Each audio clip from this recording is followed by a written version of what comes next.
weird because unfortunately, it's not something we're celebrating. Right. You know what I mean? It's a real sad situation for us. They didn't want to negotiate. Right. The producers had total control of the group. They put all of us together, so they were in control.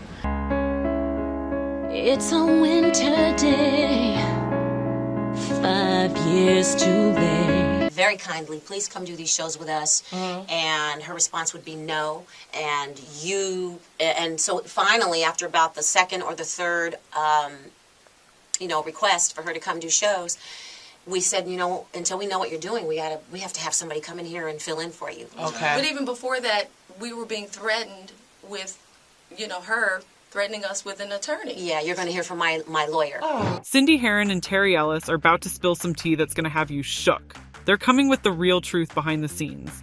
The fights, the legal drama, and why Maxine Jones really left the group. This ain't just some boring business stuff. It's way deeper. The fallout, the shady moves, and how it all almost ended one of the biggest girl groups of the 90s. It's wild.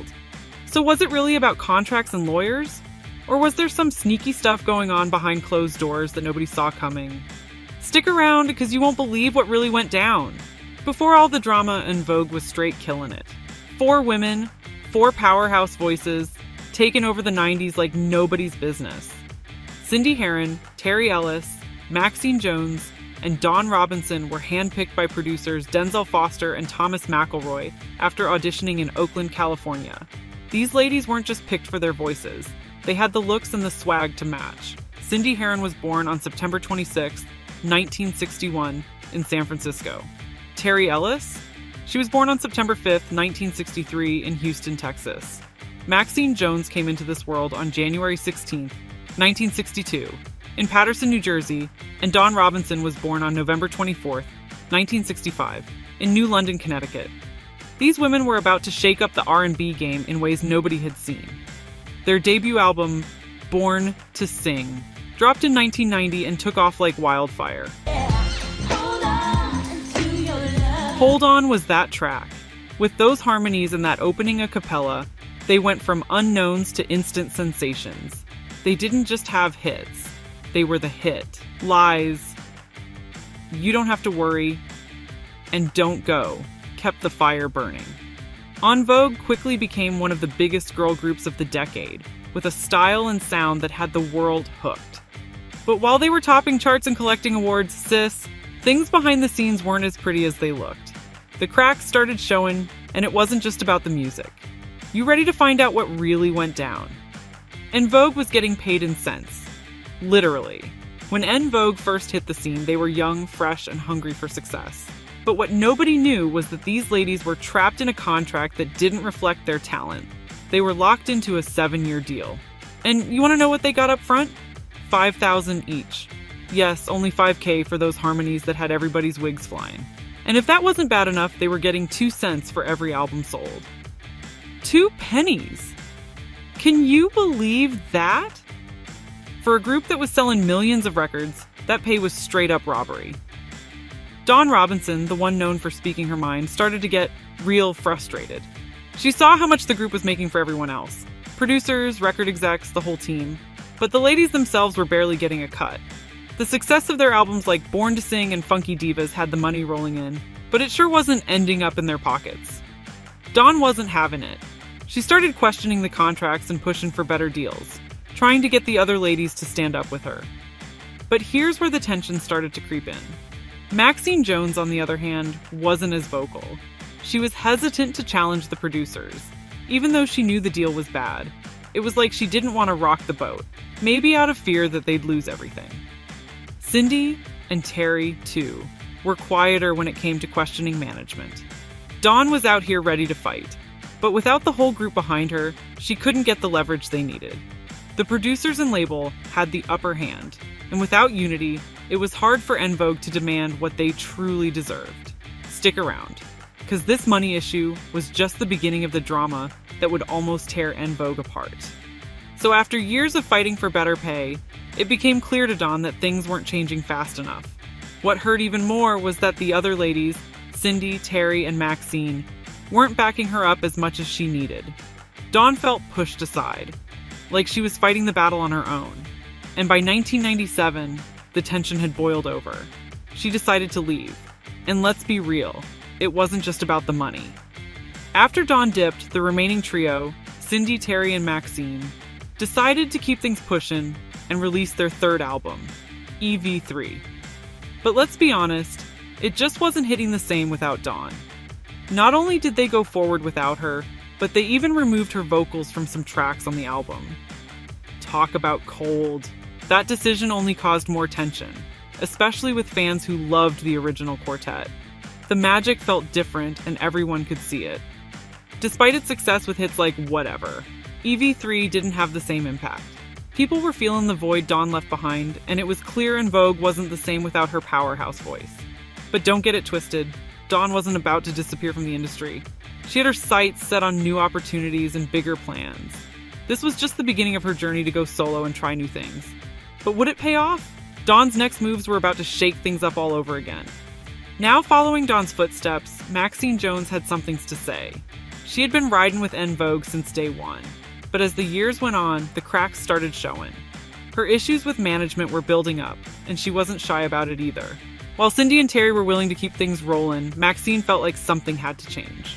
She went so far as to hire her own personal manager, but that decision set off a whole new level of drama. The group didn't agree on how things were being handled, and it wasn't long before Maxine straight up refused to perform with them anymore. Sis was done with the back and forth and wanted things her way.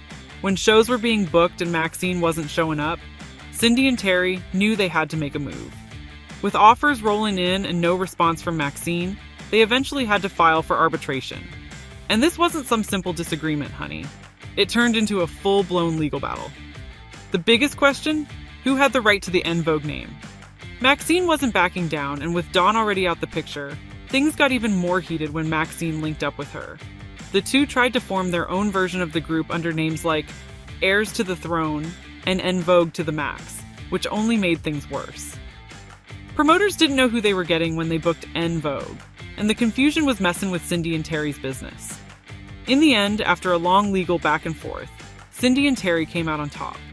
The court sided with them, awarding them exclusive rights to the En Vogue name, while Maxine and Dawn were left to pick up the pieces of their separate project.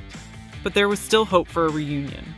The year was 2008, and fans of En Vogue were hit with a wave of excitement when the original members, Cindy, Terry, Dawn, and Maxine, came together for a jaw-dropping performance at the BET Awards. The energy was electric, and everyone was talking about how this might be the beginning of a full reunion. It felt like the magic was back and rumors of a 20th anniversary tour started swirling. But just like the drama that always seemed to follow the group, things didn't go as planned. The members couldn't see eye to eye on the terms for the anniversary tour. Money, management, and past wounds were still raw, and it quickly became clear that the reunion wasn't as smooth as it looked on stage. Tension was rising behind the scenes, and old issues started to resurface.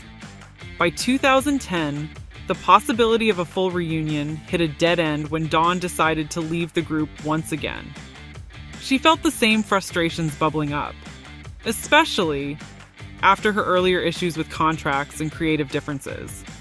This exit seemed to be final, and the group was left to move forward without her. After all the mess, fights, and court drama, Terry and Cindy decided they wasn't about to let all that negativity drag them down.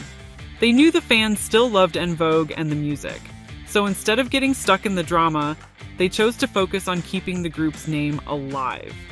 They was like, we ain't got time for this, we got a legacy to protect. That's when they brought in Rona Bennett. Sis stepped in back in 2003, filling the gap left by Dawn and Maxine. And let me tell you, Rona didn't come to play. She brought her own flavor to the group, and before long it was clear she could hang with the best of them. Together they made sure En Vogue's sound stayed tight, even if the lineup wasn't what it used to be. Then came Electric Cafe in 2018. It was their first album in 14 years, and even without the OG members, the reviews were solid.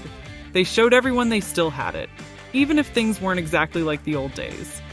Even after all the drama, the lawsuits, and everything in between, Cindy and Terry still hold on to the dream of getting the original En Vogue crew back together. Cindy and Terry made it clear, the door ain't closed. They've said more than once that if Dawn and Maxine wanted to reunite, they'd be down, as long as the terms were fair. It's all about handling business right this time around. No more of the mess that tore them apart before. In the meantime, Cindy, Terry, and Rona Bennett aren't slowing down. They've been out here still doing shows, dropping new music, and connecting with fans. Their album Electric Cafe was a solid hit, and they've been keeping that same energy alive with upcoming tours and performances. Whether it's on stage or in the studio, they're proving En Vogue still has that magic. But the question everyone's asking, will we ever see the original members back together, sharing the stage like the old days? Or has too much time passed for that reunion to happen? Now don't forget to hit that sub button, and we'll keep you updated with all things R&B. See you in the next one.